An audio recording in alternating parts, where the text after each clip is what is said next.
चलो देखो, तो लास्ट लेक्चर में हम लेक्चर नंबर 3 में हमने ड्रिफ्ट वेलोसिटी का एक रिलेशन पढ़ा था। ठीक है, लेक्चर नंबर 2 में भी हमने पढ़ा था, पर वो इतना इंपॉर्टेंट नहीं है ई ई टाउ बाय एम वाला जितना लेक्चर नंबर 3 का, क्योंकि उस पर डायरेक्ट क्वेश्चन आ चुके हैं मेंस में भी और नीट में भी। ठीक है, V D is equal to I by N. I is the current flowing, A is the area, N is number of free electrons per unit volume, E is charge of 1 electron. ठीक है, फिर वहां से हमने उस equation से और lecture 2 के एंड में जो इक्वेशन पढ़ी थी ई टाउ बाय एम से, वहां से हमने एक रिलेशन डिराइव किया that is called Ohm's law.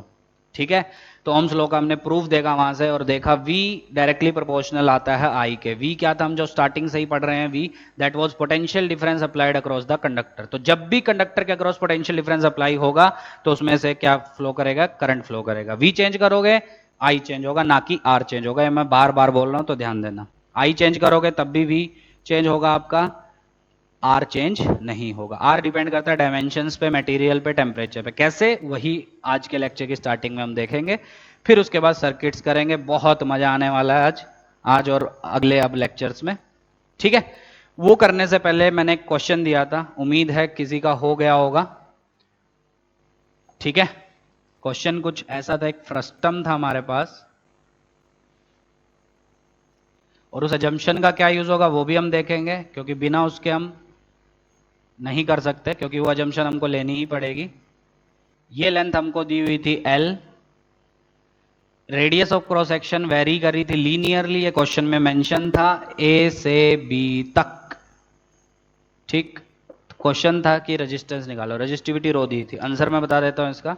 S C Verma question number 10 exercise का answer is rho L by pi A B, जिसका आ गया बहुत अच्छी बात है। उम्मीद है कुछ तो 4-5 लोगों का आया होगा। So rho L by pi A B. चलो देखो, एल लेंथ जो दी हुई है, ए बी, ये भी क्वेश्चन में दिया है। देखो अब ध्यान से, सबसे पहले मैंने एक एलिमेंट लिया। अब एलिमेंट कैसा होगा सबको दिख रहा है। ठीक है, बनाने के लिए ये आपका बनेगा एलिमेंट। ठीक, डिस्क बनेगी जिसकी कुछ थिकनेस होगी। मान लो यहां से कितना दूरी पे, x, और ये dx। कैसी है ये समझ में आ रहा है, ऐसा डिस्क। ठीक है, तो x दूरी पे है लेफ्ट हैंड से और कितनी उसकी थिकनेस है, dx। अच्छा, अब इस छोटे से के लिए अगर मैं रेजिस्टेंस निकाल दूं और उसको इंटीग्रेट मार दूं प्रॉपर लिमिट के साथ, तो क्या मेरा वो आ जाएगा, पूरे का रेजिस्टेंस। अच्छा, अब मुझे एक चीज पता है कि रेडियस तो लगातार वेरी कर रही है ना। तो इस पार्ट की रेडियस सपोज मैं आर लेता हूं, छोटा आर। ठीक, क्या छोटा आर को एक्स से रिलेट कर सकते हैं, क्योंकि मेरे फाइनली दो दो वेरिएबल दिख रहे हैं मुझे। एक्स भी मेरा वेरी कर रहा है क्योंकि एलिमेंट यहां से यहां तक जाएगा, आर भी मेरा वेरी कर रहा है ए से लेके बी तक। ठीक, क्या मैं आर को एक्स में लिख सकता हूं? बिल्कुल, क्वेश्चन में गिवन है कि ये ऐसे लीनियरली वेरी कर रही है, तो आर को मैं कुछ लिख देता हूं M X plus N. Linearly यही तो, ऐसे ही तो होता है। एम कोई कांस्टेंट, एन कोई कांस्टेंट, वो अभी हम निकाल लेंगे। ठीक है, आर ये रेडियस जो ए से बी वेरी कर रही है, एक्स इस साइड का डिस्टेंस। तो मुझे एक चीज पता है, at X is equal to 0 मतलब लेफ्ट हैंड, तो आर आपका ए है, पता है ये बात। और at X is equal to L, R आपका बी है। ये दोनों चीजें मुझे क्वेश्चन में मेंशन है, तो डालो इसमें। तो इक्वेशन क्या हो जाएगी, R is equal to X 0 डाल दिया, तब आपका आर कितना है, ए। सो एन की वैल्यू आ गई आपकी ए के इक्वल। देखो ये समझ में आ रहा है। अच्छा, यहां से क्या आएगा, आर की वैल्यू कितनी है आपकी, B is equal to M, पता नहीं वही निकालना, एक्स जब एक्स कितना है एल, प्लस एन वो तो मैं निकाल चुका ए, तो यहां से एम कितना आया, B minus A by L. इतना मैथ तो आता ही होगा आप लोगों को। ठीक, तो आर और एक्स में क्या रिलेशन आ गया, R is equal to M X, M कितना है आपका B minus A by L into X plus N, N is A. ये है आपका रिलेशन जो यूज होगा आगे। So this is the relation between radius and the distance. ठीक है, वैल्यू डाल के चेक कर लो, समझ में आ जाएगा। एक्स जीरो डालो, डालो एक्स जीरो, आर कितना आ रहा है, ए के इक्वल, वही तो है हमारे पास। एक्स को एल डालो, एल से एल कैंसिल, बी माइनस ए से प्लस ए कैंसिल, बी बचेगा, आर बी के इक्वल, वही तो है हमारा। अरे आया, अरे आया। चलो समझ में आ गया यहां तक। तो ये इक्वेशन 1 रिप्रेजेंट कर रही है रेडियस और एक्स में रिलेशन। इसका यूज होगा आगे, क्यों? क्योंकि इंटीग्रेशन जब हम करते हैं तो हमारे पास सिर्फ एक वेरिएबल होना चाहिए, ठीक है, दो नहीं। चलो अब आगे देखो ध्यान से। तो इस छोटा सा एलिमेंट जो मैंने लिया ये डिस्क, इसका रेजिस्टेंस कितना होगा? दैट विल बी रो, वो तो दिया है क्वेश्चन में, into L by A. L मतलब लेंथ, और लेंथ कौन सी लेनी है? करंट की डायरेक्शन के अलोंग, एरिया परपेंडिकुलर। जब करंट ऐसा जाएगा तो कितनी लेंथ में से वो जा रहा है? क्या डीएक्स में से? बिल्कुल। So rho into DX divided by area. अब एरिया क्या होगा? क्या ये रेडियस आर है? ये ऐसी रिंग एलिमेंट समझ में आ रहा है आपको? ये ऐसा थिकनेस उसकी डीएक्स, रेडियस कितनी है? आर, तो एरिया कितना होगा? पाई आर स्क्वायर। अब एक चीज ध्यान दो, एजम्पशन का यूज अब यहां होगा। क्या यूज है एजम्पशन का? एक और तरीका इसको सोल्व करने का, शायद किसी ने उससे भी किया होगा, ज्योमेट्री लगा के थोड़ा। अब मैंने area direct pi R square क्यों लिखा? दे बोलेंगे सर डीएक्स कहां गया? ठीक है, तो उसका एक रीजन है। क्या क्वेश्चन में दिया है कि ये जो b माइनस ए है, मतलब रेडियस में जो डिफरेंस आ रहा है वो एल से बहुत बहुत छोटा है। समझ में आ रहा है? तो बहुत बहुत छोटे का मतलब है कि ये जो स्लांट होगा ये ऐसा, ये उतना स्लांट नहीं होगा, क्योंकि ज्यादा स्लांट होता तो रेडियस में डिफरेंस ज्यादा होता आपका। तो लेंथ के कंपैरिजन में ये जो डिफरेंस है बहुत कम है। इसका मतलब ये जो स्लांटिंग है ये आपकी एकदम बहुत ज्यादा नहीं है, तो लगभग इसको ऐसा ऐसा हॉरिजॉन्टल मान सकते हैं। ये अजम्पशन लेनी पड़ेगी, b minus a very very less than L जब लिखा है उससे, ठीक है, और बुक्स में वो लिखा होगा तभी आप वो एजम्पशन लेके सोल्व कर सकते हैं। ठीक है, तो इसलिए मैंने एरिया डायरेक्टली कितना लिख दिया? पाई इंटू रेडियस का square which is pi R square. ठीक। अब अगर आप ध्यान से देखें, ये रेजिस्टेंस आया है आपके एलिमेंट का। अब इसमें दो दो वेरिएबल है, रेडियस भी वेरी कर रहा है, आर जो नीचे लिखा डिनोमिनेटर में, और एक्स तो वेरी कर ही रहा है आपका। तो दो दो वेरिएबल का एक साथ इंटीग्रेशन नहीं हो सकता, तो किसी एक को दूसरे में चेंज करना पड़ेगा। ठीक, तो क्या मैं dx को dr में चेंज कर सकता हूं? बिल्कुल। यहां पार्शियल डिफरेंशिएशन मारो, r का हो जाएगा dr, बहुत बार फिजिक्स में कर चुके हैं। b minus A by L एक कांस्टेंट है, x का हो जाएगा dx, प्लस a एक कांस्टेंट है उसका हो जाएगा 0। तो dr को चेंज कर दिया मैंने, तो dr is resistance of this element, that will be rho upon pi R square into dx। dx को लिख दो dr के टर्म में, कितना है बोलो? एल अपॉन बी माइनस ए इंटू डी आर। अब अगर आप ध्यान से देखें पूरी इक्वेशन में एक ही वेरिएबल है विच इज आर, ठीक है, तो इंटीग्रेट मारो पूरे का resistance, that will be integration D R, constants बार लो, rho L pi B minus A, अंदर किसका integration? D R by R square. R की लिमिट, एलिमेंट यहां से यहां तक जाएगा, तो आर की limit will be from A to B. So R comes out to be rho L by pi B minus A into 1 by R square का minus 1 by R A to B. So R will be rho L by pi B minus A into minus 1 by B minus minus plus. क्या ऊपर B minus A से cancel? So R finally will be rho L by pi AB. LCM लेके solve कर लेना, आ जाएगा answer. ठीक है, तो बहुत अच्छा क्वेश्चन था, जिसका हो गया वो बहुत अच्छी बात है, काफी अच्छा किया उसने। एक और तरीका इसका थोड़ा सा मैथ्स लगा के, तो मैथ वाले ने शायद किसी ने उससे किया होगा, थोड़ी ज्योमेट्री थीटा वीटा मान के उसने सोल्व किया होगा। ठीक है, उससे भी आंसर आएगा आपका, पर ये ज्यादा आसान तरीका है। ठीक है, तो सबसे पहले मैंने क्या निकाला? रेडियस और एक्स में रिलेशन। कैसे रेडियस वेरी कर रही है? क्योंकि मुझे क्वेश्चन में दिया है लीनियरली वेरी कर रही है, तो मैं कुछ एक्स के साथ उसको एम एक्स प्लस एन मान सकता हूं। ठीक है, ए एक्स प्लस बी मान सकते थे, पर ए और बी पहले से यूज हुए हैं, इसलिए एम एक्स प्लस एन ले लिया। ठीक है, और दो चीजें मुझे पता है, जब एक्स जीरो है तब आर ए है, जब एक्स एल है तब आर बी है, तो वहां से मैंने इक्वेशन 1 डिराइव की। ठीक है, तो फिर मैंने एक छोटा सा एलिमेंटल डिस्क लिया। ठीक है, लेफ्ट हैंड से एक्स डिस्टेंस दूरी पे खुद की थिकनेस dx, तो उसकी रेजिस्टेंस कितनी होगी? रो एल बाय एल, जिस वो लेंथ जिस करंट के डायरेक्शन के अलोंग, तो वो dx दिख रही है सबको, divided by area that is pi R square. अब एरिया मैंने डायरेक्टली पाई आर स्क्वायर लिया, उसमें मैंने थिकनेस का यूज नहीं किया है, ध्यान देना। ठीक है, क्यों? क्योंकि क्वेश्चन में मेंशन है वो assumption b minus A is very very less than L, तो ये स्लांटिंग उतनी ज्यादा नहीं होगी, तो हम डायरेक्टली उसकी वो पाई इंटू आर स्क्वायर लिख सकते हैं। ठीक, तो आगे वैल्यूज डाल देना, एक वेरिएबल को दूसरे में चेंज कर देना, आंसर आ जाएगा। कर लोगे? चलो फिर आगे बढ़े। चलो देखो, तो अच्छा क्वेश्चन था ये, जिसका हो गया बहुत अच्छी बात है।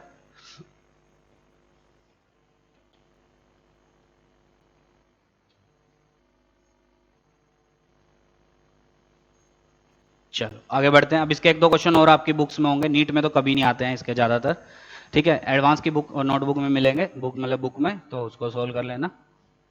ठीक, आगे बढ़े। नेक्स्ट, ये भी बहुत इंपॉर्टेंट है, डिपेंडेंसी ऑफ, डायरेक्टली इस पे क्वेश्चन कंसेप्चुअल पूछे जा चुके हैं तो ध्यान देना। रजिस्टिविटी ऑन टेम्परेचर, मैंने कल भी बताया था, रजिस्टिविटी मटेरियल पे और टेम्परेचर दोनों पे डिपेंड करती है। कैसे करती है वो हम इसमें देखेंगे, ठीक है। डिपेंडेंसी ऑफ रजिस्टिविटी, ठीक, और उसी के बाद देखेंगे रजिस्टेंस टेम्परेचर के ऊपर। तो इसमें हम दो मटेरियल्स की बात करेंगे, शायद मैंने बताया भी था, तीन तरह के मटेरियल्स होते हैं, कंडक्टर, इंसुलेटर और सेमीकंडक्टर। इंसुलेटर के लिए तो बात करने की कोई मतलब ही नहीं है, तो हम बात करेंगे कंडक्टर और सेमीकंडक्टर, क्योंकि डायरेक्टली दोनों पे कंसेप्चुअल क्वेश्चन पूछे जा चुके हैं, ठीक। कंडक्टर और सेमीकंडक्टर, मतलब कंडक्टर की रजिस्टिविटी कैसे वेरी करती है टेम्परेचर के साथ, और सेमीकंडक्टर की कैसे करती है। चलो, अब वो रिजल्ट काम में आएंगे जो हमने कल निकाले थे, रजिस्टिविटी कैसे वेरी करती है। और मैंने बताया था उसको याद नहीं करना है, आपको सिर्फ वेरिएशन देखना है, कैसे वेरिएशन आता है आपका। चलो, मुझे भी याद नहीं है, देखो मैं एक ही फॉर्मूले से उसको डिराइव कर देता हूं, कितनी देर लगेगी, 1 मिनट। कैसे डिराइव करेंगे, आई क्या है आपका, NeAVD बराबर, आई क्या हो जाएगा, NeAVD ई टाओ बाय m इंटू ई, पहले लेक्चर में किया था, मतलब दूसरे में, और ई था आपका v बाय एल। हाँ, फिर आगे क्या किया था, हाँ v बाय एल हमने लिखा था m by N E square tau l by A, v by I क्या हो गया था आपका r, that is rho l by A. देखो कितनी देर लगी, डिराइव भी हो गया। तो रो यहां से कितना आया आपका, m by N E square tau. अच्छा, सीवी में आपको 2 वाली टर्म भी मिलेगी, क्योंकि उसने VDE टाउ बाय 2m लिया है, ठीक है। हम एनसीईआरटी से कर रहे हैं तो एक ही चीज फॉलो करेंगे, एनसीईआरटी वाला। तो देखो, तो रो कैसे वेरी कर रहा है, rho is varying as m by N E square tau. ये है रजिस्टिविटी का रिलेशन। तो हम यही देखना चाहते हैं टेम्परेचर के साथ कैसे वेरी करता है, मतलब टेम्परेचर बढ़ाएंगे तो कैसे रजिस्टिविटी चेंज होगी, बढ़ेगी या घटेगी। मतलब अगर मुझे सपोज 100 डिग्री सेल्सियस पे कंडक्टर की रजिस्टिविटी पता है, तो 120 पे कितनी होगी, कम होगी कि ज्यादा होगी, वही हम इसमें पढ़ेंगे। सेमीकंडक्टर की क्या होगी, तो आंसर मैं बता देता हूं, for conductors resistivity increases with increase in temperature. Temperature बढ़ाओगे रजिस्टिविटी इंक्रीज करेगी कंडक्टर्स के लिए, ठीक। और रजिस्टिविटी इंक्रीज करेगी तो कॉरस्पॉन्डिंगली रेजिस्टेंस भी इंक्रीज करेगा, कैसे, R is equal to rho L by A, ठीक। सेमीकंडक्टर्स के लिए on increasing temperature resistivity decreases, उल्टे हैं दोनों में, याद रखना है। कंडक्टर में आपकी जो रजिस्टिविटी है वो टेम्परेचर बढ़ाने के साथ बढ़ती है और सेमीकंडक्टर में घटती है। क्यों, एकदम आराम से देखेंगे हम, ठीक है, लॉजिकली देखेंगे, एकदम अच्छे समझना। देखो कितनी चीजों पे डिपेंड कर रहा है रो, मास पे, एन पे, ई पे, टाउ पे। मास ऑफ इलेक्ट्रॉन, एन क्या है आपका, number of free electrons per unit volume.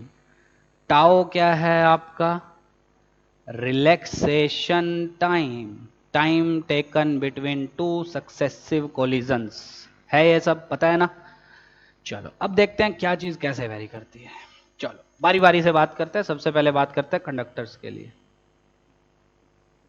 देखो, ऑन इंक्रीजिंग टेम्परेचर, मतलब एज टी इंक्रीजेस, टी बढ़ाओगे, टेम्परेचर बढ़ाओगे, देखते हैं क्या चीज चेंज हो सकती है। M, mass of electron, temperature से क्या लेना देना उसका, इलेक्ट्रॉन का मास 9.1 इंटू 10 की पावर माइनस 31, ठीक है, उससे कोई लेना देना ही नहीं है उसका, ठीक है यहां तक। E, charge of the electron, that is fixed 1.6 into 10 की पावर माइनस 19, उसका मास से कोई मतलब ही नहीं है। N, कंडक्टर की बात हो रही है अभी, उसको भूल जाओ, सेमीकंडक्टर को। N क्या है आपका, N is number of free electrons per unit volume, बराबर। तो number of free electrons per unit volume, conductor एक ऐसा मटेरियल है जिसमें बहुत सारे फ्री इलेक्ट्रॉन्स होते हैं, 10 की पावर 22, छोटे से टुकड़े में, 1 ग्राम कॉपर, मैंने बताया भी था शायद, ठीक है, तो उसके पास पहले से ही इतने सारे फ्री इलेक्ट्रॉन्स है, पहले से ही, तो टेम्परेचर बढ़ाने से क्या फर्क पड़ेगा, उसके इलेक्ट्रॉन्स पहले से ही फ्री हैं, तो एन पे भी कोई फर्क नहीं पड़ेगा। So on increasing temperature M remain same, छोटा N remain same, E remain same. बात करते हैं टाउ की, तो लॉजिकली सोचना टाउ है क्या आपका, tau is your relaxation time, मतलब time taken between two successive collisions, बराबर। सोच के देखो, टेम्परेचर बढ़ाओगे कंडक्टर के लिए, टाउ में क्या फर्क पड़ सकता है, मतलब टाइम कोलिजन में ज्यादा लगेगा, कम लगेगा, या उतना ही लगेगा। सोचो, आपने कंडक्टर का टेम्परेचर बढ़ा दिया, क्या इलेक्ट्रॉन पागल हो जाएंगे, और ज्यादा थर्मल एनर्जी आएगी, क्योंकि रूम टेम्परेचर पे उनके पास थर्मल एनर्जी की वजह से वो मोशन करते हैं, आपके इधर उधर कोलिजन करते हैं।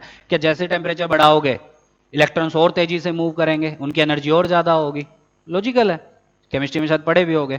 तो जब उसका टेम्परेचर बढ़ाओगे एनर्जी बहुत ज्यादा हो जाएगी उनकी, और एनर्जी बढ़ेगी तो तेजी से भागेंगे वो, एक दूसरे से कोलिजन जल्दी जल्दी करेंगे, तो क्या रिलैक्सेशन टाइम कम होगा। रिलैक्सेशन टाइम मतलब time taken between two successive collisions, ठीक है। सो जैसे आपने टेम्परेचर बढ़ाया क्या होगा आपका, टाउ विल डिक्रीज, ये याद रखना। So relaxation time will decrease, मतलब इलेक्ट्रॉन जितना टाइम पहले ले रहा था दो कोलिजन के बीच में, अब उससे कम टाइम ले रहा, क्यों, तेजी से इधर उधर भागेंगे एनर्जी बढ़ने की वजह से, तो जल्दी जल्दी कोलिजन होगा आपका, ठीक। अब आओ रो के रिलेशन पे, एम सेम, एन सेम, ई सेम, कंडक्टर की बात हो रही है, टाउ कम, टाउ कम तो रजिस्टिविटी ज्यादा, और रजिस्टिविटी ज्यादा तो रेजिस्टेंस भी ज्यादा। तो क्यों ज्यादा, समझ में आ गया आपको, सीधा रिजल्ट पता होना चाहिए।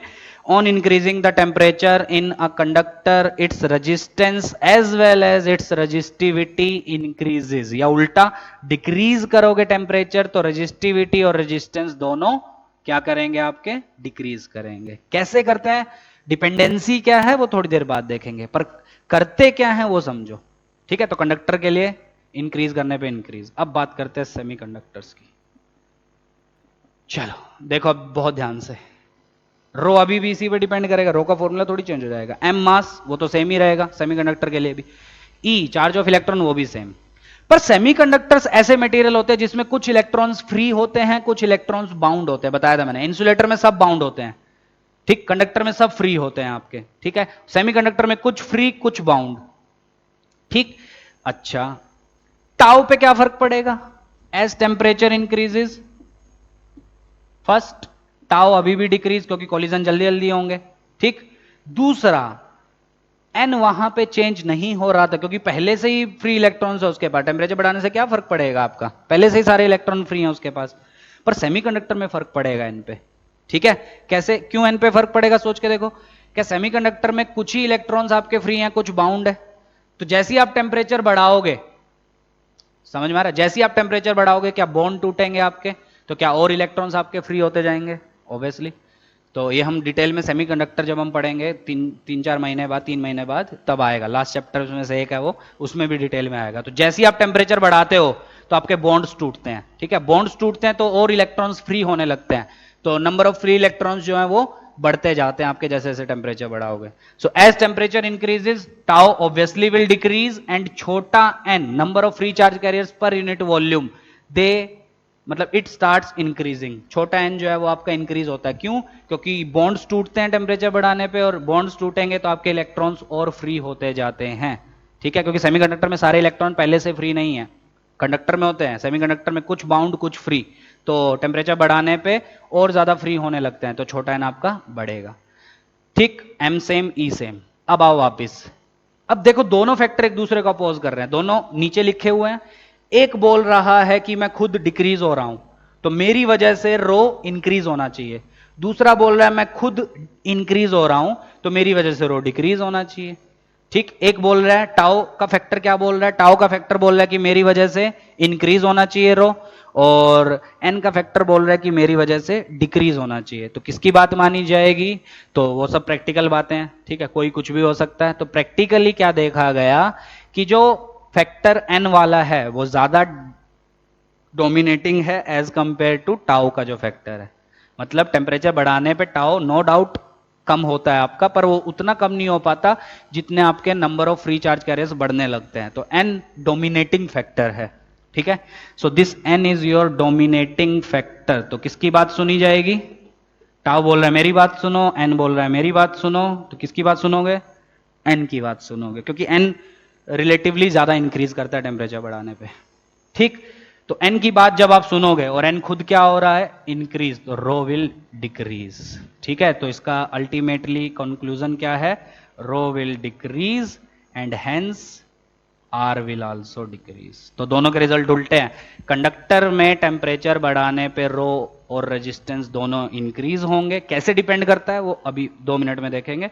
और सेमीकंडक्टर्स में आपके डिक्रीज होंगे, because in semiconductor N and tau both are changing and the factor of n is dominating and hence overall the resistivity will decrease. But in semiconductor n is unchanged, number of free charge carriers per unit volume वो change नहीं हो रहा है, क्योंकि पहले से ही सारे free हैं। तो टेम्परेचर बढ़ाने से क्या हो गया? कुछ भी नहीं हुआ। समझ में आ गया? पर सेमीकंडक्टर में बिल्कुल होगा, क्योंकि कुछ इलेक्ट्रॉन बाउंड थे पहले। ठीक है, तो जैसे ही आपने टेम्परेचर बढ़ाया तो आपके इलेक्ट्रॉन्स फ्री होना स्टार्ट हो गए। समझ पा रहे? पक्का? चलो फिर आगे बढ़े।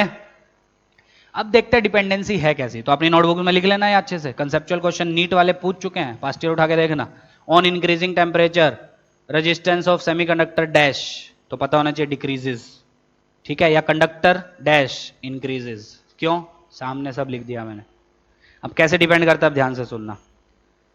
ठीक, रिजल्ट जो आपको याद करना है वो भी मैं बताऊंगा, पर कहां से आया वो मैं बताता हूं। और मैथ वाले लोग जल्दी समझ जाएंगे। मेडिकल वालों को कौन सा यूज करना है, सिर्फ उतने पे फोकस करना है। ठीक है, तो एक्चुअल में देखा गया कि जो रजिस्टिविटी है वो टेम्परेचर के चेंज के साथ कैसे वेरी करती है, that is rho naught E की पावर अल्फा डेल्टा टी। ठीक, क्या चीज क्या क्या बताता हूं, ध्यान से समझना। याद ये नहीं करना, याद क्या करना वो मैं आपको बता दूंगा। Rho is resistivity at temperature capital T, मतलब फाइनल मान लो T F, final temperature. Rho naught is resistivity at initial temperature, at temperature T I. ठीक, रो फाइनल जो हमको निकालनी है, रो नॉट इनिशियल जो हमको दी हुई है। अल्फा, अल्फा इज सीधा याद करना है आपको, कोएफिशिएंट ऑफ थर्मल रेजिस्टेंस, ये नाम ही है उसका। थर्मल रेजिस्टेंस या रेजिस्टिविटी भी बुक्स में लिखा है। अप्रोक्सीमेटली वैल्यू लाई करती है 10 की पावर -2 से 10 की पावर -4 के बीच में। And delta T is your change in temperature which will be final minus initial. तो इनिशियल पे आपको टेम्परेचर दी है, रेजिस्टिविटी दी है, फाइनल पे मांगेगा। तो क्या रिलेशन है, समझ में आ गया? Rho is equal to rho naught E की पावर अल्फा डेल्टा टी। बिल्कुल याद नहीं करना है, इसी से हम जो इक्वेशन यूज करेंगे वो डिराइव करेंगे इसी से। पर एक्चुअल रिलेशन ये है आपका। ठीक, अब ये भी कहां से आया वो भी मैं बताऊंगा, अभी एक्सपेरिमेंटल है वो, पर वो सिर्फ एडवांस के बच्चों के लिए, नीट के बच्चों के लिए नहीं है। नीट वाले क्या याद करेंगे वो मैं अभी बताऊंगा। ठीक है, यहां तक चारों चीज क्या क्या समझ में आ गया? Resistivity at final temperature, rho naught resistivity at initial temperature, delta T is change in temperature, E is exponential function, तो एक्सपोनेंशियली वेरी करती है। तो सोच के देखो, टेम्परेचर बढ़ाओगे तो delta T will be positive. ठीक, अल्फा हमेशा पॉजिटिव होता है कंडक्टर के लिए, सेमीकंडक्टर के लिए नेगेटिव होता है। वो क्यों, वो भी हम देखेंगे। तो अल्फा जब पॉजिटिव होगा कंडक्टर के लिए, डेल्टा टी बढ़ा रहे हो तो पॉजिटिव होगा, तो ई की पावर पॉजिटिव। तो ई की पावर पॉजिटिव सोचो सोचो सोचो सोचो, ई की पावर पॉजिटिव, तो क्या वो वैल्यू रो नॉट से बड़ी आएगी ऑब्वियसली। और वही हम अभी पढ़े हैं कि टेम्परेचर बढ़ाने पर रेजिस्टिविटी बढ़ती है। और सेमीकंडक्टर के लिए अल्फा नेगेटिव होता है आपका, तो अल्फा नेगेटिव, तो ई की पावर नेगेटिव आएगा। नीचे ले जाओगे तो ई की पावर पॉजिटिव बनेगा, तो rho will be less than rho naught, मतलब final resistivity will be less than initial resistivity. समझ पा रहे हो? तो यहां से एक चीज और याद करना, for semiconductors coefficient of thermal resistance is negative and for conductors coefficient of thermal resistance is positive. ठीक है, यहां तक क्या चीज, चारों चीज क्या क्या समझ में आ गया? अच्छा, बात करते हैं अल्फा की यूनिट की। तो एक्सपोनेंशियल फंक्शन डायमेंशनलेस होता है, सबको पता होगा। तो डेल्टा टी डिग्री सेल्सियस, तो अल्फा पर डिग्री सेल्सियस। सो अल्फा की जो यूनिट होगी दैट विल बी पर डिग्री सेल्सियस या पर केल्विन, वो डिपेंड करता है डेल्टा टी किस में दिया आपको। कोई डाउट यहां तक? चलो, अब मैथ वाले लोग एक चीज पढ़े होंगे, मेडिकल वालों कभी नहीं पढ़े होंगे। ठीक है, कोई यूज भी नहीं है। एक्सपोनेंशियल सीरीज, ई की पावर एक्स की सीरीज मैथ वाले लोग पढ़े होंगे, वो होती है 1 + x by 2 factorial plus X cube by 3 factorial plus dash dash dash. ये मैथ वाले लोग पढ़े होंगे, उम्मीद है मुझे ऐसी। एक्स का काम कौन कर रहा है यहां पे? Alpha delta T. दिख रहा है? अच्छा, अब मुझे एक चीज बताओ, अगर एक्स बहुत छोटा है तो क्या स्क्वायर वाली, क्यूब वाली, 4 पावर वाली, वो सारी टर्म्स बहुत छोटी छोटी होंगी, तो क्या मैं e की पावर x को अप्रोक्सीमेटली लिख सकता हूं 1 + x? कब? If x is very small. क्योंकि x बहुत छोटा है तो x स्क्वायर तो फर्दर छोटा होगा, तो उसको तो नेग्लेक्ट कर सकते हैं। क्यूब और छोटा तो उसको भी नेग्लेक्ट। तो जब x बहुत छोटा है तो e की पावर x को हम पहली दो टर्म तक लिमिट कर सकते हैं, पहली दो टर्म तक रेस्ट्रिक्ट कर सकते हैं 1 + x if x is very small. क्या मेरा x स्मॉल है? मतलब इक्वेशन जो मैंने लिखी है, क्या मेरा x उसमें स्मॉल है? बिल्कुल। x क्या है मेरा? Alpha delta T. Alpha is coefficient of thermal expansion whose value lies from 10⁻² to 10⁻⁴। क्या बहुत छोटा है? 0.01 से लेकर 0.0001, जो भी आएगी देख लेना, ठीक है।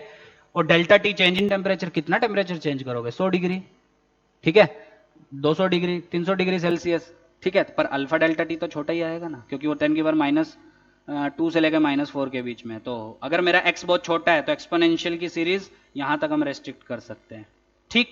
तो रेस्ट्रिक्ट करो करो करो, तो रो कितना आ जाएगा बोलो? That will be rho naught into E की पावर अल्फा डेल्टा टी। तो एक्सपेंशन से कितना आ जाएगा? 1 + x। 1 + x मतलब alpha delta T. Further terms भी आती हैं, पर क्योंकि अल्फा आपका बहुत छोटा है तो हम उनको नेग्लेक्ट कर सकते हैं। तो फाइनली नीट वालों को ये रिजल्ट याद करना है, एडवांस वालों को कहां से आया वो भी समझना है, पर फाइनली आपको ये रिजल्ट याद करना ही है। So this result gives you the dependency of resistivity on temperature. Temperature के साथ रजिस्टिविटी कैसे वेरी करती है, वो क्या रिलेशन आया? Rho is equal to rho naught into 1 plus alpha delta T, where rho naught is resistivity at reference temperature या initial temperature, alpha is coefficient of thermal resistance, delta T is change in temperature and rho is final resistance। तो question आपको आएगा 50 degree Celsius पे रो दे देगा, रो naught मतलब दे देगा, और पूछेगा 100 पे बताओ, अल्फा दे देगा क्वेश्चन में, वैल्यू डाल लो आंसर आ जाएगा सीधा सीधा। एडवांस ने 1-2 बार अच्छा क्वेश्चन पूछा है, वो कैसे वो भी मैं अभी बताता हूं। देखो सही है यहां तक? ओके, ठीक है। तो नीट को सिर्फ इतना याद करना है, वो डायरेक्टली ये सब भी नहीं करेगा। तो dependency of resistivity on temperature में जो मैंने पिछले सेक्शन में बताया, टेम्परेचर बढ़ाने पे कंडक्टर की बढ़ती है और सेमीकंडक्टर की घटती है, वो क्यों, वो मैंने बताया, वो अच्छे से उनको पढ़ना है। और सीधा वेरी कैसे करता है, ऐसे एक्सपोनेंशियल वेंशियल पे मत जाओ। आ गया समझ में? अच्छी बात है, नहीं आया तो वो सिर्फ एडवांस वाले बच्चों के लिए, क्योंकि आपको डायरेक्ट क्वेश्चन इस पे आएंगे नीट वालों को, ठीक है। बुक्स उठा के देखना, डायरेक्ट क्वेश्चन मिलेंगे आपको इस पे। ओके चलो आगे बढ़े। चल अब अल्फा की अगर हम बातें करें तो कंडक्टर्स के लिए alpha, for conductors alpha is positive, for semiconductors alpha is negative. Semiconductor के लिए अल्फा आपका क्या होता है? नेगेटिव। क्यों? सोच के देखो, अल्फा नेगेटिव होगा तभी तो ये वैल्यू 1 से छोटी होगी। टेम्परेचर बढ़ा रहे हो, डेल्टा टी नेगेटिव नहीं है, टेम्परेचर बढ़ा रहे हो तो अल्फा नेगेटिव होगा, तभी तो एटम 1 से छोटी होगी, तभी तो रो आपका रो नॉट से छोटा होगा। और वही हमने पढ़ा है, रजिस्टिविटी सेमीकंडक्टर्स की डिक्रीज करती है आपकी, ठीक है। तो ये याद रखना, कंडक्टर के लिए अल्फा पॉजिटिव, सेमीकंडक्टर के लिए नेगेटिव, ठीक। चलो अब आगे देखो ध्यान से, सिर्फ एडवांस के लिए। नीट वाले आंखें बंद भी कर लेंगे चलेगा, कोई वो नहीं है, क्योंकि उनको काम नहीं आएगा। ये रिजल्ट आया कैसे? सो ओनली फॉर एडवांस, क्योंकि उसने क्वेश्चन एक बार घुमा के पूछा था। तो एक्सपेरिमेंटली देखा गया कि सपोज, ध्यान से सुनना, एक गिवन टेम्परेचर पे, at a given temperature capital T, resistivity rho है, ठीक। और छोटा सा टेम्परेचर dt बढ़ाने पे रजिस्टिविटी डी रो से बढ़ गई, बढ़ेगी ऑब्वियसली कंडक्टर के लिए, कंडक्टर की बात हो रही है। जनरली हम कंडक्टर की करते हैं क्योंकि चैप्टर में हम कंडक्टर पढ़ते हैं, पर आपको सेमीकंडक्टर का भी पता होना चाहिए। तो मान लो किसी टी टेम्परेचर पे कंडक्टर की रजिस्टिविटी रो थी, और थोड़ा सा टेम्परेचर dt जब हमने बढ़ाया तो उसकी रजिस्टिविटी डी रो से बढ़ गई, ठीक। तो एक्सपेरिमेंटली देखा गया कि ये जो डी रो है, change in resistivity, that is directly proportional to initial जो रेजिस्टिविटी थी विच वॉज रो, मतलब जितनी इनिशियल रेजिस्टिविटी ज्यादा तो उसके हिसाब से रेजिस्टिविटी और बढ़ती है, ठीक है। और वो डायरेक्टली प्रोपोर्शनल होता है डीटी के, दोनों के प्रोपोर्शनल, मतलब जितना ज्यादा टेम्परेचर बढ़ाओगे ऑब्वियसली रेजिस्टिविटी उतनी ज्यादा बढ़ेगी। ये एक्सपेरिमेंटली देखा गया, पर लॉजिकल भी है कि टेम्परेचर ज्यादा बढ़ा दोगे तो रेजिस्टिविटी ज्यादा बढ़ेगी आपकी, और इनिशियल रेजिस्टिविटी जितनी ज्यादा चेंज भी उतना ज्यादा आपका आएगा। ये एक्सपेरिमेंटली देखा गया। तो जब आपका प्रोपोर्शनैलिटी का सिंबल हटाया गया तो एक कांस्टेंट आया which comes out to be alpha. ये अल्फा अलग है, ये प्रोपोर्शनैलिटी का सिंबल है, और ये alpha coefficient of thermal resistance into rho into D T. Constant से एक तरफ लो, so D rho by rho that is equal to alpha into D T. दोनों साइड क्या मार दें, इंटीग्रेशन। रो इनिशियल है सपोज रो नॉट, जो मैंने फॉर्मूले में लिया है, रो फाइनल है रो, टी टेम्परेचर इनिशियल है टी आई, और फाइनल है टी एफ। करो 1 बाय रो का integration L N rho, limit rho naught से rho, that will be equal to alpha constant है, डी टी का इंटीग्रेशन क्या, कैपिटल टी, लिमिट डालोगे तो T F minus T I, that will be delta T, बराबर। L N limit डालो तो L N rho minus L N rho W, तो log M minus N log M by N. क्या दोनों side exponential ले लें तो ये गायब हो जाएगा, so rho is equal to rho naught E की पावर अल्फा डेल्टा। दोनों साइड एक्सपोनेंशियल लिया है और रो नॉट को उधर लेके गए, सो यहां से आता है ये रिजल्ट, और यहां से आता है ये रिजल्ट अप्रोक्सीमेशन के बाद, after approximation, because our because our x is very small, और एक्स छोटा है तो हम एक्सपोनेंशियल की सीरीज को पहली 2 टर्म तक रेस्ट्रिक्ट करते हैं। मैथ में भी हमने किया होगा अगर आपने अच्छे से पढ़ा है, समझ में आया। तो एक्सपेरिमेंटली देखा गया कि change in resistivity directly depend करता है जितना आपने टेम्परेचर चेंज किया, जितना ज्यादा टेम्परेचर चेंज करोगे रेजिस्टिविटी उसी अमाउंट से आपकी चेंज होती है। दूसरा देखा गया इनिशियल रेजिस्टिविटी जितनी ज्यादा आपकी होगी, मतलब रो, ठीक है, एक्चुअल में वो रो नॉट है लिमिट में बाद में, पर मैंने जनरल ले लिया, इनिशियल रेजिस्टिविटी आपकी जितनी ज्यादा होगी चेंज भी आपका उतना ज्यादा होगा। ये एक्सपेरिमेंटली देखा गया, इसमें मैं और आप कुछ नहीं कर सकते। जब प्रोपोर्शनैलिटी का सिंबल देखा गया, मतलब हटाया गया, तो एक कांस्टेंट आया विच इज अल्फा, तो दोनों सेम नहीं है, वो प्रोपोर्शनैलिटी का है, वो अल्फा वाला है। Alpha is called coefficient of thermal resistance, ठीक है। अब आईआईटी ने सवाल क्या पूछा था, ध्यान से सुनना। तो ये एक्सपेरिमेंटल से आया ये एक्चुअल रिजल्ट, और इससे आया, मतलब ये यही है ना, और इससे आया ये जो आपको यूज करना है, आपको यूज यही करना है। This formula is to be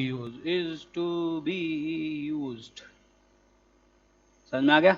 directly वही यूज होगा, पर एक बार या 2 बार आईआईटी पूछ चुका है, क्या ध्यान से समझना उसने क्या दिमाग लगाया था। एक्चुअल में क्या होता है पता है आप लोगों को, एक्चुअल में आपका जो अल्फा है कोएफिशिएंट ऑफ थर्मल रेजिस्टेंस, वो भी टेम्परेचर के साथ वेरी करता है, समझ पा रहे हो।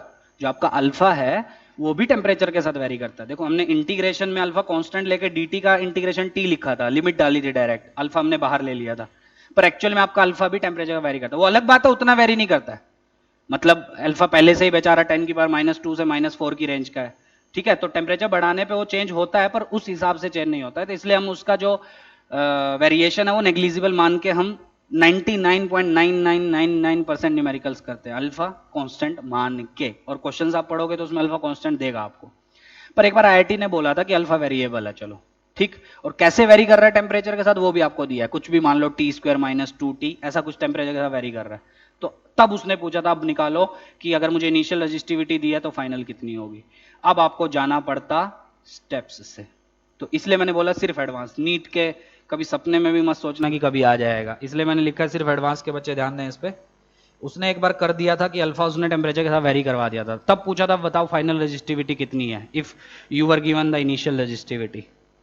सो how to find the final resistivity in this case, so लिख लेना स्टार लगा के, हैश लगा के स्टार, जो भी आपको लिखना है। क्या, if alpha is varying with temperature, जो एक्चुअल में करता है पर हम उसका वेरिएशन नेग्लिजिबल कंसिडर करते हैं बिकॉज वो उतना वेरी नहीं करता है। So if alpha is varying with temperature, ठीक है, यहां से ये कैसे आया, ये कब लिखना है, लेना है आपको लगभग हर केस में, इफ अल्फा इज कांस्टेंट, जो हम ट्रीट करते हैं, एक्चुअल में होता नहीं है, ट्रीट करते हैं हम, पर अगर अल्फा वेरी कर रहा है टेम्परेचर के साथ तो आपको इनिशियल डेरिवेशन से जाना पड़ेगा। कैसे, DP bye rho, L N rho, limit बोलो, रो नॉट से रो या रो इनिशियल से रो फाइन, चलो कंफ्यूजन ना हो तो रो नॉट से rho, that should be equal to integration alpha into D T which will vary from T initial to T final. अब देखो अल्फा भी आपका वेरी कर रहा है तो अल्फा आप बाहर नहीं ले सकते जो आपने उस केस में लिया था, ठीक है। लगभग हर केस में आप अल्फा बाहर लोगे क्योंकि कांस्टेंट दिया होगा, पर इस केस में नहीं ले सकते, क्वेश्चन में ही मेंशन है कि अल्फा वेरी कर रहा है आपका। तब कैसे करें, तब इसको ऐसे ही रहना पड़ेगा और अल्फा को आपको टेम्परेचर की टर्म में लिख के फिर इंटीग्रेट मार के सोल्व करना पड़ेगा, ठीक है। तो जनरल रिजल्ट क्या हो जाएगा, डालो value, that will be L N rho by rho naught, that should be equal to integration alpha D T, integration आपको अल्फा वैल्यू डाल के सोल्व करना पड़ेगा, टी इनिशियल से टी फाइनल, दोनों साइड एक्सपोनेंशियल ले लें तो कितना आया बोलो, rho is equal to rho naught E की पावर इंटीग्रेशन में ही ये रहेगा, टी इनिशियल से टी फाइनल। पिछले में हमने क्या किया था, पिछली डेरिवेशन देखो, हमने जो एक्चुअल डेरिवेशन की है उसमें हमने अल्फा कांस्टेंट मान लिया था तो बाहर आ गया था, dt का इंटीग्रेशन t आ गया था, है ना, अल्फा बाहर, dt का integration t final minus t initial, वो डेल्टा t, तो फाइनल रिजल्ट ये आ गया था हमारा। पर अगर अल्फा वेरी कर रहा है तो आपको इंटीग्रेशन में रखना पड़ेगा, अल्फा की वैल्यू t की टर्म में डाल के फिर इंटीग्रेट मार के आपका आंसर आएगा, ठीक।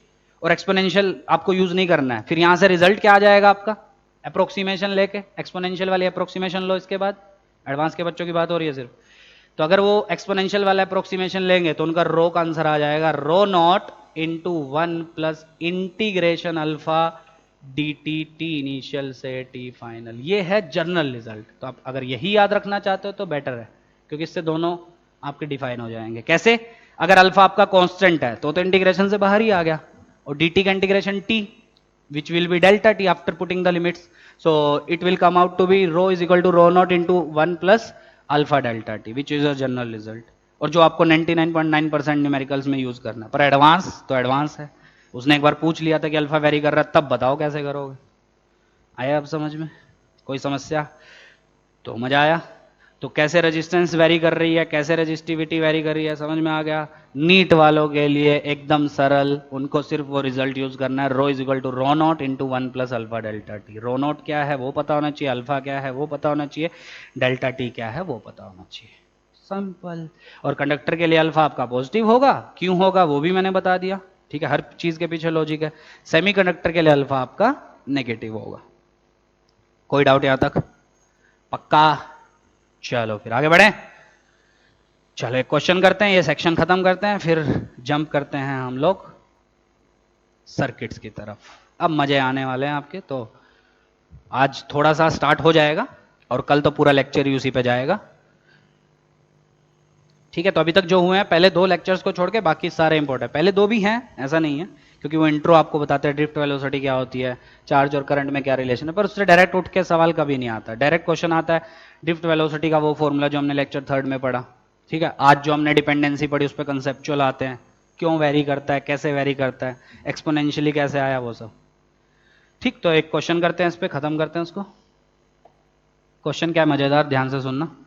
ये एक रोड है आपके पास, ऐसा मिलता जुलता क्वेश्चन आप हीट में भी पढ़ेंगे, और मजे की बात है नीट 2019 में सेम क्वेश्चन आ चुका, बस वो हीट का था, है फंडा वही।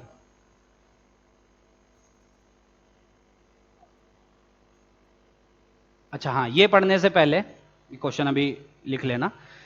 रजिस्टिविटी का रिलेशन क्या आया हमारा, that is rho naught 1 plus alpha delta T. ये क्या है आपका, रजिस्टिविटी टेम्परेचर के साथ कैसे वेरी कर रही है, अगर अल्फा वेरिएबल है तो इंटीग्रेशन आ जाएगा, वो समझ में आ गया, वो सिर्फ एडवांस वालों के लिए, ठीक।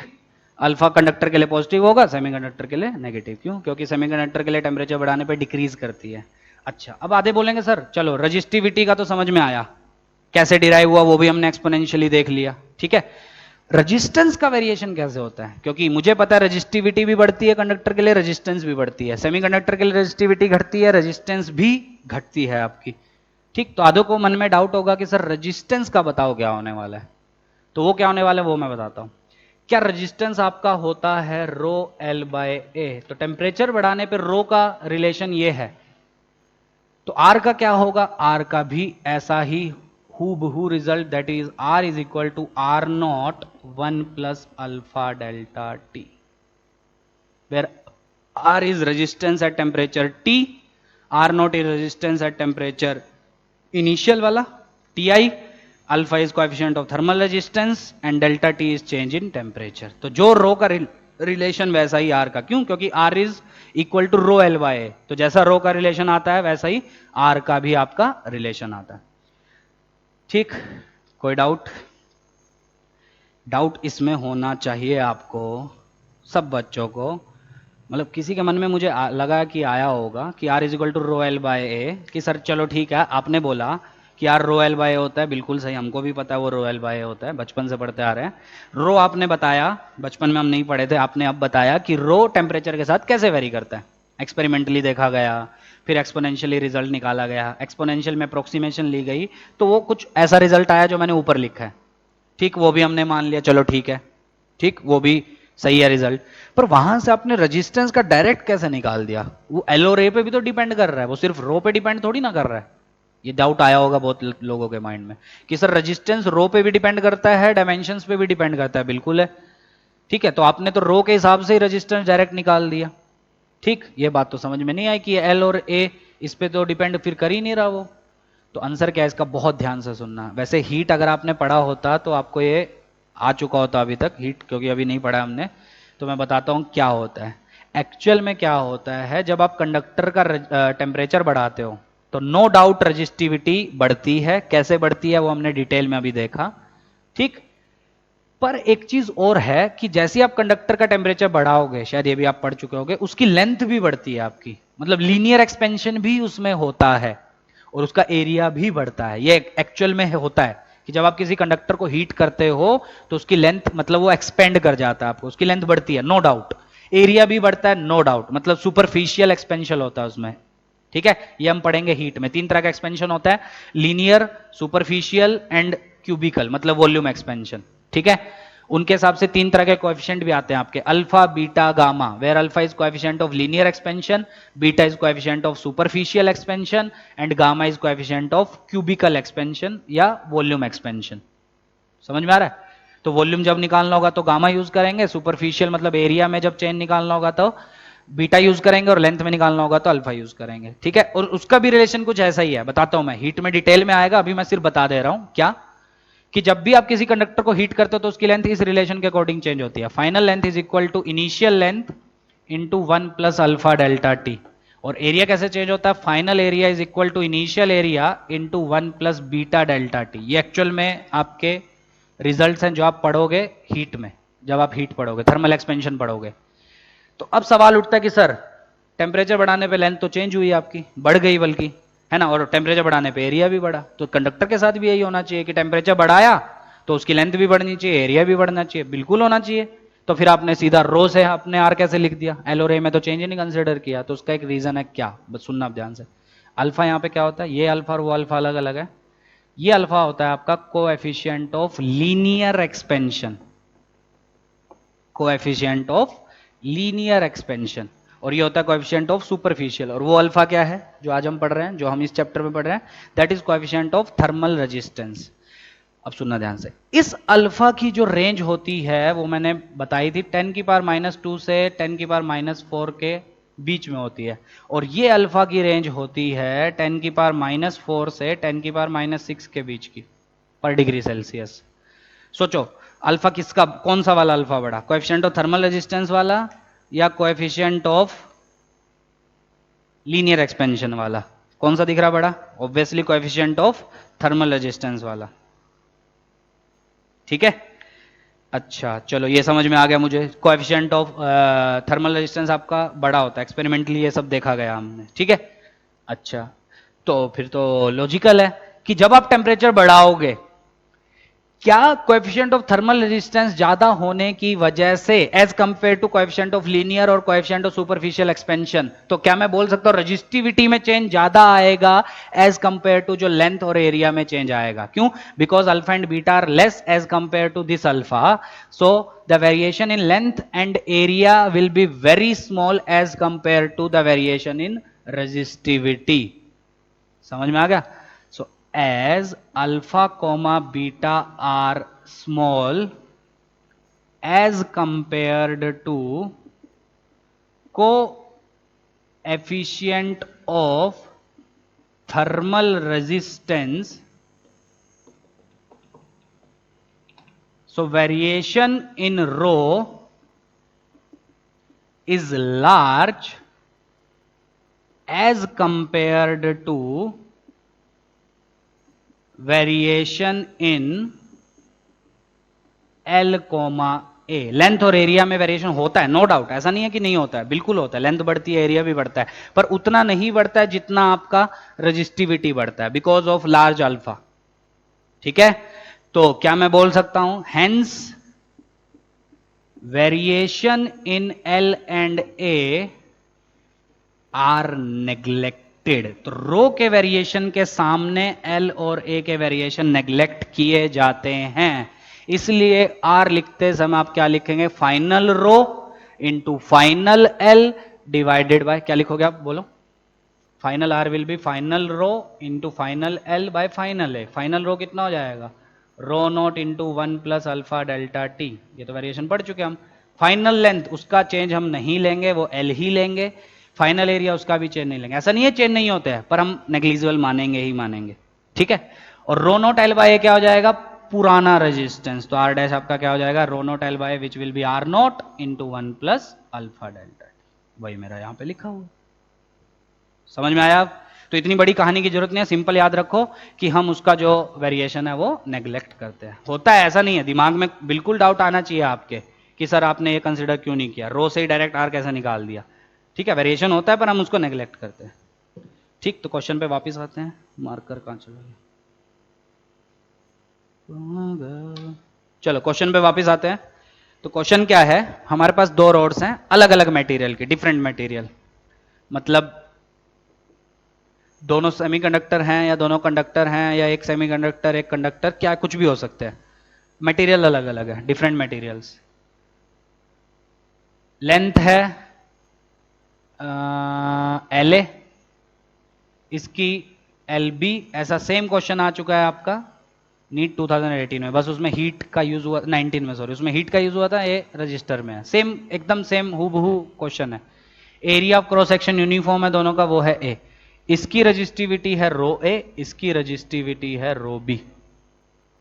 ठीक, क्वेश्चन क्या है, फाइंड, खुद से ट्राई करना, relation between rho A LA rho B LB, so that, कब रिलेशन ये निकालना है आपको, so that on increasing temperature comma resistance of combination remains same. Combination की रेजिस्टेंस पे कोई फर्क ना पड़े, तब बताओ alpha sorry rho A LA rho B LB इनमें क्या रिलेशन होगा। या लेंथ सेम ले लो, चलो लेंथ सेम ले लो, लेंथ सेम ले लो, कोएफिशिएंट अलग अलग लेते हैं, इसका है अल्फा A, इसका है alpha B, sorry length same है, तो rho A alpha A, coefficient of thermal resistance rho B alpha B, इनमें क्या रिलेशन है। सेम क्वेश्चन नीट 19 में आया, उठा के देखना। क्वेश्चन क्या, फिर से मैं रिपीट कर रहा हूं, you have two rods of equal length L and equal area of cross section A, resistivity of one of the rod is rho A and that of second rod is rho B, ठीक है, and coefficient of thermal resistance for first rod is alpha A and that for second rod is alpha B। रो अलग अलग क्यों है, क्योंकि materials अलग अलग है। ठीक है, तो क्वेश्चन है find the relation between rho A alpha A rho B alpha B so that on increasing temperature, temperature जब आप बढ़ाओगे तो इस कॉम्बिनेशन का रेजिस्टेंस चेंज नहीं होना चाहिए। प्रैक्टिकली क्या इसकी एप्लीकेशन है, मतलब ये क्वेश्चन बनाया क्यों गया है वो सुनना ध्यान से। सपोज आपने एक डिवाइस बनाया जिसका कुछ रेजिस्टेंस है किसी मटेरियल से, मान लो कंडक्टर, ठीक है। अच्छा, तो वो डिवाइस आपने बनाया किसी टेम्परेचर पे, मान लो आपने उसको बनाया गर्मियों में, मतलब समर सीजन में आपने उसको बनाया। तो सोच के देखो जब विंटर सीजन आएगा, मतलब टेम्परेचर डिक्रीज हुआ, तो क्या आपने जो वो बनाया उसका रेजिस्टेंस कम हो जाएगा, on decreasing temperature resistance decreases. ये सेमीकंडक्टर हुआ तो बढ़ जाएगा। ठीक, तो क्या आपका वो जो डिवाइस आपने बनाया था वो तो खराब हो गया, क्योंकि जितने रेजिस्टेंस आपको चाहिए थी जिस पे आपने बनाया था, टेम्परेचर चेंज होने के साथ वो रेजिस्टेंस ही चेंज हो गई आपकी, तो वो डिवाइस तो खराब हो गया। तो हम एक ऐसा डिवाइस डिजाइन करना चाहते हैं जिसकी रेजिस्टेंस टेम्परेचर चेंज होने पे चेंज नहीं हो रही है। हम वो डिजाइन करना चाहते हैं, तो उसका फायदा क्या होगा, वो हमारा खराब नहीं होगा, चाहे वो सर्दी हो चाहे वो गर्मी हो।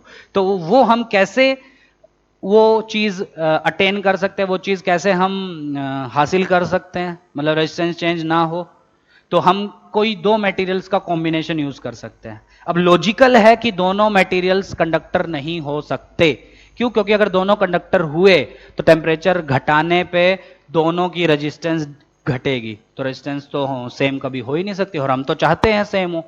और दोनों सेमीकंडक्टर भी नहीं हो सकते, क्योंकि दोनों अगर सेमीकंडक्टर हुए तो रेजिस्टेंस क्या होगी, टेम्परेचर बढ़ाने पे घटेगी या टेम्परेचर कम करने पे बढ़ेगी, है ना। तो ओवरऑल रेजिस्टेंस घटेगी या बढ़ेगी, तो वो तो सेम रह ही नहीं सकती।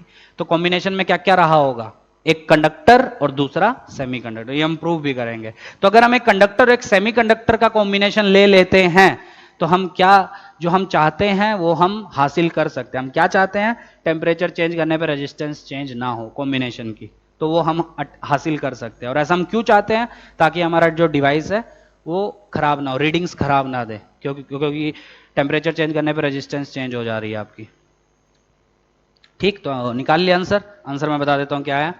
Answer is rho A alpha A plus rho B alpha B should be equal to 0। आ गया होगा, लगभग हर बच्चे का आ गया होगा, आसान है, इतना मुश्किल नहीं है। चलो देखो आप ध्यान से। तो रेजिस्टेंस चेंज नहीं होनी चाहिए, तो initial resistance of combination should be equal to, initial resistance of combination should be equal to final resistance of combination. Initial बोलो, पहले की rho L by A, so rho A L by A, दूसरे की rho B L by B, मतलब L by rho L by होता है, should be equal to combination की final resistance. जब फाइनल टेम्परेचर आप बढ़ाओगे तो रेजिस्टेंस ऑब्वियसली क्या होगी, बढ़ेगी आपकी। ठीक, मान लो दोनों कंडक्टर ही हैं, बाद में प्रूव हो जाएगा कि एक कंडक्टर है एक सेमीकंडक्टर है।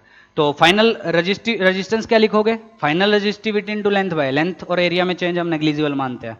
तो फाइनल रेजिस्टिविटी बोलो कितनी होगी, rho A 1 plus alpha A delta T into L by A, plus B के लिए final resistance rho B 1 plus alpha B delta T into L by A, L by A L by A L by A L by A, क्या आया बोलो, रो A plus rho B is equal to rho A plus rho A alpha A delta T plus rho B alpha B delta T, rho A rho B. आया, answer आ गया। Delta T will cancel out, so final answer will be rho A alpha A plus rho B alpha B should be equal to 0। ये आया आपका final answer.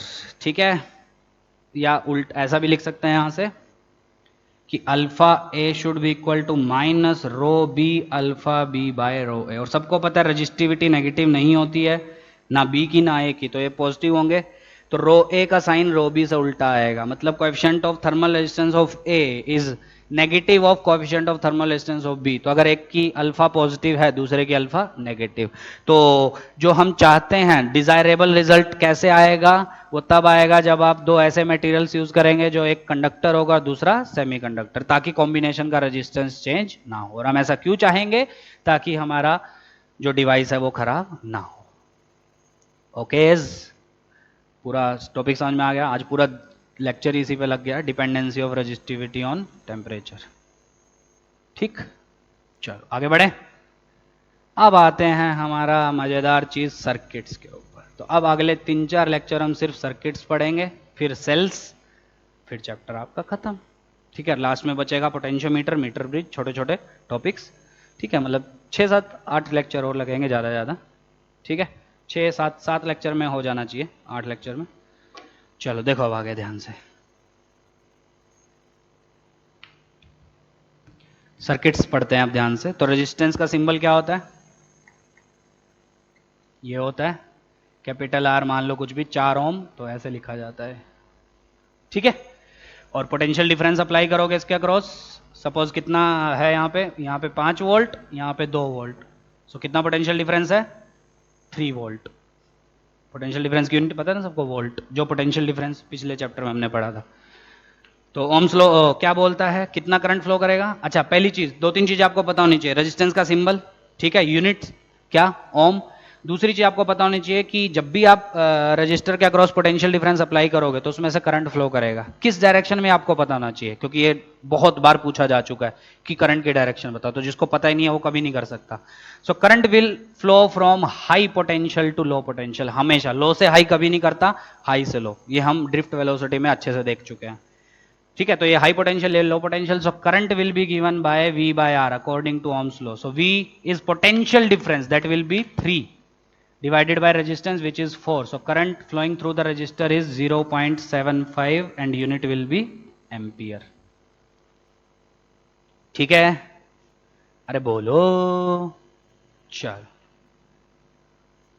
अब questions देखते हैं एक दो, और कल हम पढ़ेंगे register in series, register in parallel पढ़ चुके होगे आप, R equivalent R1 plus R2 series में, और पैरेलल में होता है 1 by R equivalent is equal to 1 by R1 plus 1 by R2, वो डिराइव करेंगे, और फिर उसी के क्वेश्चन हम सर्किट में पढ़ेंगे, और फिर दो लॉ और पढ़ेंगे कल, किरचॉफ्स लॉ, वैसे उसके बिना भी क्वेश्चन होते हैं पर उसके साथ भी, तो मैं एक ही क्वेश्चन को दो दो तीन तीन तरीके से कराऊंगा, एक दो क्वेश्चंस को, ठीक है। फिर उसके बाद आपको जो मेथड अच्छा लगे आप उससे क्वेश्चन सोल्व करना, मैं एक ही मेथड यूज करूंगा, उसके बाद शुरू के एक दो तीन क्वेश्चन में दिखाऊंगा कि कितने मेथड से आप सोल्व कर सकते हो, बहुत सारे मेथड है सोल्व करने के, तो जो आपको अच्छा लगे, जिससे आपको जल्दी हो जाए, क्योंकि कभी कोई मेथड से जल्दी हो जाता है सोल्व, कभी किसी से, और तो प्रैक्टिस करोगे तो आप खुद ही समझ जाओगे किससे जल्दी होने वाला है, तो उसके अकॉर्डिंग आप उसको कर सकते हैं, ठीक है।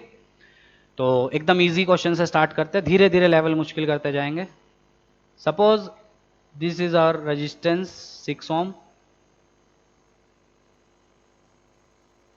ठीक है, इसको एक बैटरी से कनेक्ट करवाया गया जिसका वोल्टेज है 12 वोल्ट। क्वेश्चन है find the current flowing through the resistor, एकदम आसान है, तो बच्चे बच्चे कर लेंगे, कर लोगे ये सब।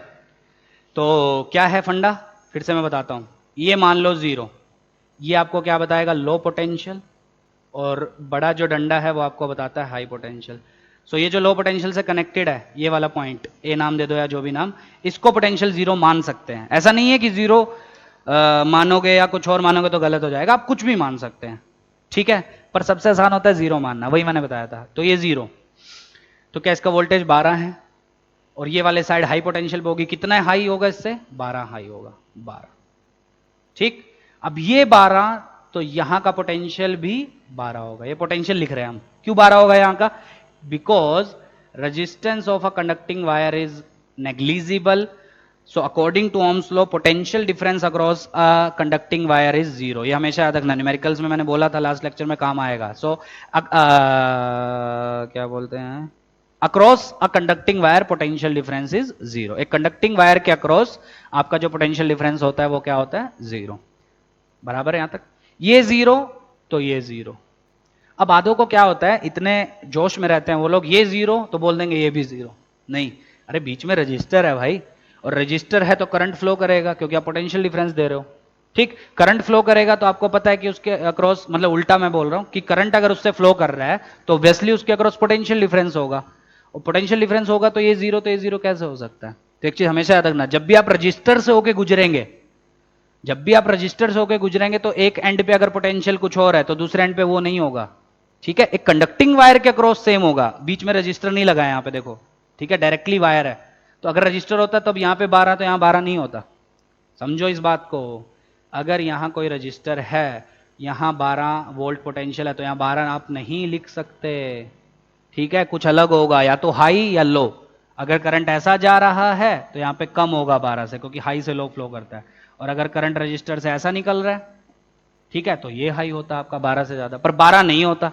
12 तब होता जब ये डायरेक्टली ये होता वायर, क्योंकि एक वायर के अक्रॉस पोटेंशियल डिफरेंस 0, क्योंकि रेजिस्टेंस ही नहीं है, पर इसमें तो रेजिस्टेंस आ गया ना, तो जब आप ओम्स लॉ लगाओगे तो पोटेंशियल डिफरेंस आएगा, तो ये 12 तो ये 12 कैसे हो सकता है, पर क्योंकि वायर का रेजिस्टेंस नहीं होता तो ये 12 तो ये भी 12, ये मैं आज बता रहा हूं, न्यूमेरिकल्स आज अभी नहीं कर पाएंगे क्योंकि टाइम लगभग हो गया, तो ये कल यूज होने वाला, इसलिए मैं आज बता रहा हूं कि जब भी आप एक वायर को देखोगे, कंडक्टिंग वायर को, तो उससे करंट फ्लो करता है, नो डाउट, ऐसा नहीं है कि इससे करंट फ्लो नहीं कर रहा है, ऐसा कर तो रहा है करंट फ्लो, पर करंट फ्लो कर रहा है इसका मतलब ये नहीं है कि उसके अक्रॉस पोटेंशियल डिफरेंस भी होना जरूरी है, ठीक है। ओम्स लॉ का मतलब क्या है, V is equal to I R, अगर आई फ्लो कर भी रहा है पर आर तो 0 है ना मेरा, कंडक्टिंग वायर के लिए रेजिस्टेंस हम 0 लेते हैं, तो V भी आपका कितना होगा 0, सो हमेशा याद रखना, न्यूमेरिकल सॉल्विंग में बहुत बहुत बहुत काम आएगा कि एक कंडक्टिंग वायर के अक्रॉस पोटेंशियल डिफरेंस जीरो है। तो एक कंडक्टिंग वायर पे अगर हम 10 पॉइंट्स देखें, ये हर जगह पोटेंशियल आपका सेम होगा। ठीक है, कब तक? जब तक वहां पे कोई रेजिस्टेंस ना हो। अगर ये रेजिस्टेंस आप यहां लगा दोगे तो चेंज हो जाएगा, ये 12 है तो ये 12 नहीं होगा, ये ज्यादा होगा या कम होगा वो डिपेंड करेगा करंट किधर से किधर फ्लो कर रहा है। पर कंसेप्ट क्या है? Current will always flow from high potential to low potential, कभी भी लो से हाई करंट फ्लो नहीं करेगा। सब काम आएगा न्यूमेरिकल्स में। अगला लेक्चर तो मतलब मजा आ जाएगा देखना, अब क्योंकि सर्किट से हम सोल्व करेंगे तो आपको 2-3 कंसेप्ट्स आने चाहिए। वो कंसेप्ट क्या क्या है? आर की यूनिट वो कंसेप्ट नहीं है, वो तो आपको जनरल नॉलेज है। कंसेप्ट क्या है? करंट किधर से किधर फ्लो करता है, ठीक। रजिस्टर से करंट जब फ्लो करेगा तो पोटेंशियल डिफरेंस कैसे निकालोगे रजिस्टर के अक्रॉस? I R. कौन किस साइड हाई होगा किस साइड लो? जिधर से जिधर करंट फ्लो कर रहा है, तो करंट हमेशा हाई पोटेंशियल से लो पोटेंशियल एंड फ्लो करता है। ठीक है, दूसरी चीज, अगर आपके पास एक कंडक्टिंग वायर है, ठीक, तो कंडक्टिंग वायर का रेजिस्टेंस हम हर न्यूमेरिकल में नेग्लिजिबल लेते हैं। क्वेश्चन में मेंशन नहीं भी करेगा तब भी आपको नेग्लिजिबल लेना है। And because the resistance of a conducting wire is negligible, so potential difference across a conducting wire is always zero according to Ohm's law, V is equal to I are.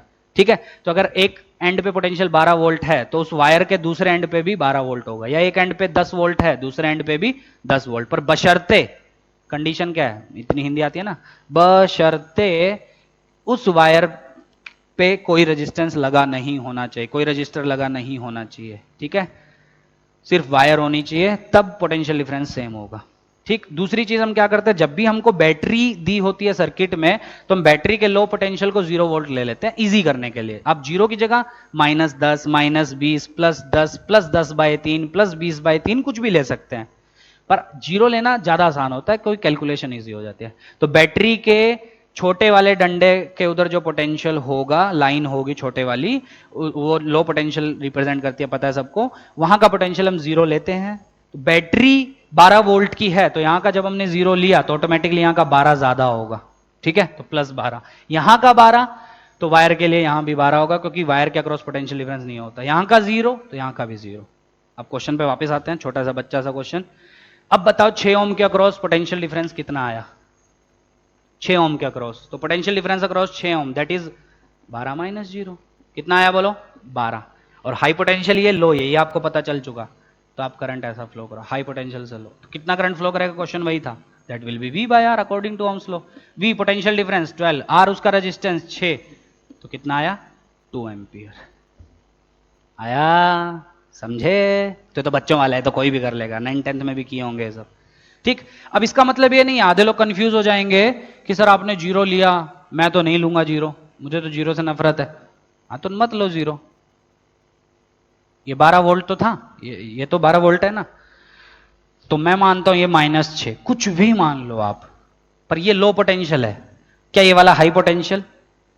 कितना high? इससे 12 volt high, यही तो battery का मतलब होता है। तो अगर ये -6 तो हाई पोटेंशियल वाला कितना हो जाएगा? +6, -6 से 12 हाई, तो +6, ये +6, ये भी +6, क्योंकि वायर के अक्रॉस कोई पोटेंशियल डिफरेंस नहीं, ये -6 तो ये भी -6।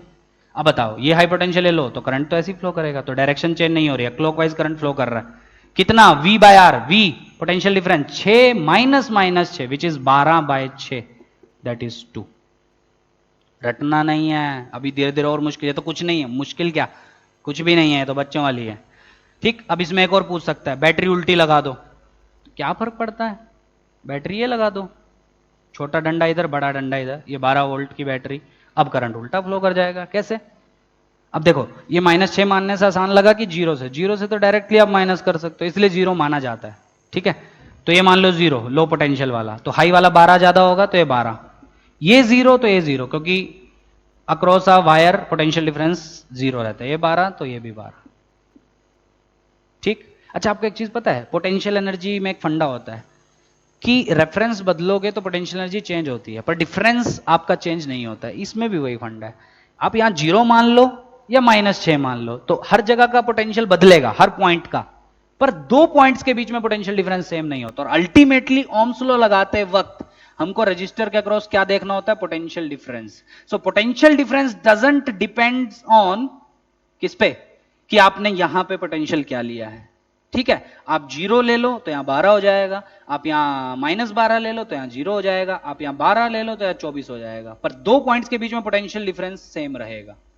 ठीक है, और अल्टीमेटली हमको उसी से मतलब है, इसीलिए आप कुछ भी मान लो आपका आंसर आएगा। ऐसा नहीं है कि मैं 0 मान रहा हूं आप 10 मान रहे हैं तो आंसर अलग आ जाएगा, पर 0 से आसान होता है इसलिए 0 लिया जाता है। अब ये 0 तो ये 0 क्यों, ये समझना जरूरी है, क्योंकि ये कंडक्टिंग वायर है, कुछ और है नहीं, रेजिस्टेंस है नहीं, तो ओम्स लॉ से V 0 आ जाएगा, V इज पोटेंशियल डिफरेंस। ये 12 तो ये भी 12।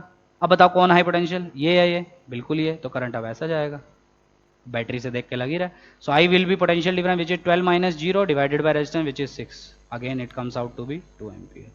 ये था बच्चों वाली चीजें। अब असली सवाल तो लेक्चर नंबर 5 में आपके आएंगे। तो 4 लेक्चर आपके हो चुके हैं, अच्छे से उनको पढ़ो।